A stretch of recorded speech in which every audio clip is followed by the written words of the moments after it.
आपण पाहत आहात तेज तुफान न्यूज, न्यायिक व निर्भीड बातम्यांचे सर्वांचे आवडते नेटवर्क।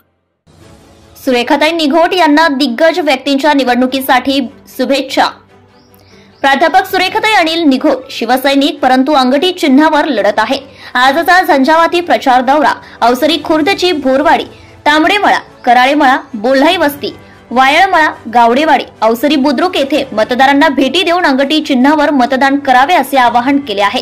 यावेळी हबोप दीनानाथ महाराज शिंदे, माऊली गावडे, माननीय सभापती बाजार समिती विष्णू काका हिंगे, युवा नेते आशुतोष हिंगे, युवा सेना तालुका अधिकारी सूरज हिंगे, मंजाभाऊ गावडे, सदभाऊ गुंजाळ, राजू गावडे, गणपत भोर मुकादम यांच्या भेटी घेतल्या। सर्वांनी त्यांना शुभेच्छा विजयासाठी शुभेच्छा देऊन सामान्य परंतु खरी शिवसैनिक आक्रमक शिवसेनेची रणरागिणी सुरेखाताई निघोट यांनी शिवसेनेसाठी लाखो रुपये खर्चून विविध कार्यक्रम उपक्रम घेऊन राजकारणापेक्षा समाजकारणावर भर दिला। ही बाब लक्षात घेता समाजाचा पाठिंबा अंगठी चिन्हावर सुरेखाताई निघोट यांना मिळेल असा विश्वास व्यक्त केला। यावेळी त्यांच्या समवेत भागुबाई मते, शारदा तोत्रे, मनीषा तोत्रे, सुरेश तांबे, निलेश एरंडे, निलेश गावडे, लक्ष्मण थिटे, अमोल भोर उपस्थित होते। आपल्या आंबेगाव विधानसभा मतदारसंघामध्ये आमच्या भगिनी रणरागिणी सौभाग्यवती सुरेखाताई निघोट या विधानसभा निवडणूक लढवत आहेत। प्रचाराच्या निमित्तानं त्या गावडेवाडी येथे माझ्या घरी आल्या आणि घरी येऊन त्यांनी या ठिकाणी आशीर्वादपर 2 शब्द बोलण्याची विनंती केली। मी या रणरागिणीला, माझ्या भगिनीला संप्रदायाच्या वतीनं विजयी भव अशा प्रकारच्या सदिच्छा शुभेच्छा देतो। रामकृष्ण। कशाला नाही, त्यांना आपण निवडून दिलं आणि त्यांनी आपल्या शिवसैनिकांवर अन्याय करावे।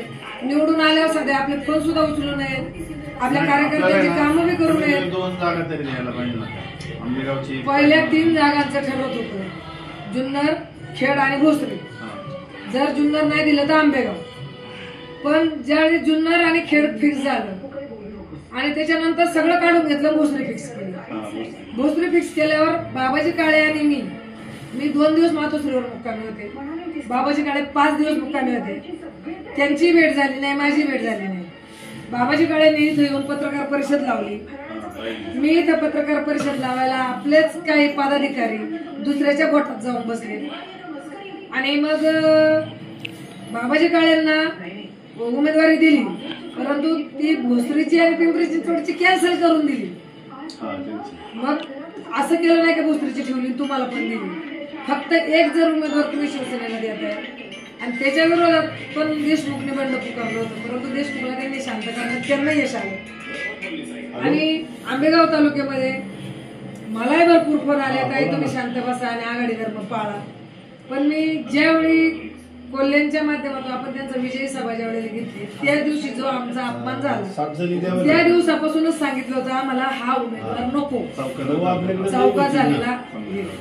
त्यावेळी मी क्लिअर सांगितलं होतं। त्याच्यानंतर त्यांनी आपल्याला कधी विश्वासात घेतलं नाही किंवा कधी मिटिंगा पण घेतली आणि एका शिवसैनिकाला नामहरण करण्याचा प्रत्येक वेळी प्रयत्न केला, परंतु शिवसैनिक असा असतो पैशावर विकला जात नाही। त्यांना वाटलं इतरांसारखी सुरेखाताई पण आम्ही विकत घेऊ, परंतु हे कधीच शक्य नव्हतं। आणि आता ही मी लढाई फक्त आणि फक्त सामान्य शिवसैनिक आणि सामान्य जनतेसाठी आहे। जर मी एक फक्त तालुका संघटिका म्हणून जर मी लोकांची कामं करू शकते, तुमच्याकडे मोठी मोठी पदं तुमच्या फोनवर कामं होऊ शकतात, तरी तुम्ही काम करत नाही, मग या सामान्य जनतेला न्याय द्यायचा पण नाही। आणि ही जी माझ्या अंगात जे पहिल्यापासून रक्त, ज्या मी बाळासाहेब ठाकरेंच्या सभा ऐकलेली राहिली, मला इतर पक्षांचं कधी पटलं नाही। माझे वडील शरद पवार गटाचे होते, माझा सक्का चुलत भाऊ राष्ट्रवादी काँग्रेसचा उपाध्यक्ष होता, पण त्यांच्या भोकांडे मी माझ्या माहेरात शिवसेनेची शाखा ओपन केली। मी माझ्या बापाशी राजकारणात भांडत होते, कधी त्यांना मी समर्थन दिलं नाही। आणि त्या गावात आज सोसायटीचा चेअरमन, सरपंच मी शिवसेनेचा मी जाऊन निवडून आणलाय आणि मी जर माझ्या बापाशी विरोध घेऊ शकते पक्षाशी, तर इथं मी असं किती पण लढाई करायला तयार आहे ना।